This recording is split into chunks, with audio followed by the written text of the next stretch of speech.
Guys আসসালামু আলাইকুম। দেখতেছেন ছোট বোন থাকলে বড় বোনদের কত অসুবিধা। আমি আমার আপুর সব কিছু ফেভারিট জিনিস পরে ফেলছি, কিন্তু দুঃখের বিষয় আর আপুর কল যাইয়ান হাড়ি 2 ভাগ কিন্তু কিছু কইতে পারে না, কিন্তু কইলেও কোনো লাভ হইতো না। আমি তো কথা শুনতাম না, কারণ আমি ছোট্ট বোনের করতে রক্তারা থাকে। আর যাই হোক, ছোট্ট বোন থাকে আদরের বোন, শখের জিনিস হিন্দক আর যাই করক, ছোট্ট বোনের তো জীবনেও কিছু কইতো না।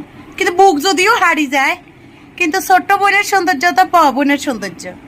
এখন ছোট্ট তুন শুনিয়ে গিয়ে সব আমার আপুর নতুন নতুন জিনিস আমি পরে ফেলছি।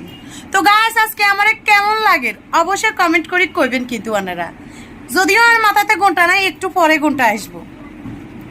আরে যে কি এই লুকে কেচ্ছা লাগে কইবেন সব, কিন্তু আর আপু ইউনিক জিনিস হুতি হুতি আফসোস করেন, কারণ আর আপু অসুস্থ, না উঠতে পারেন না চিল্লাইতে পারেন।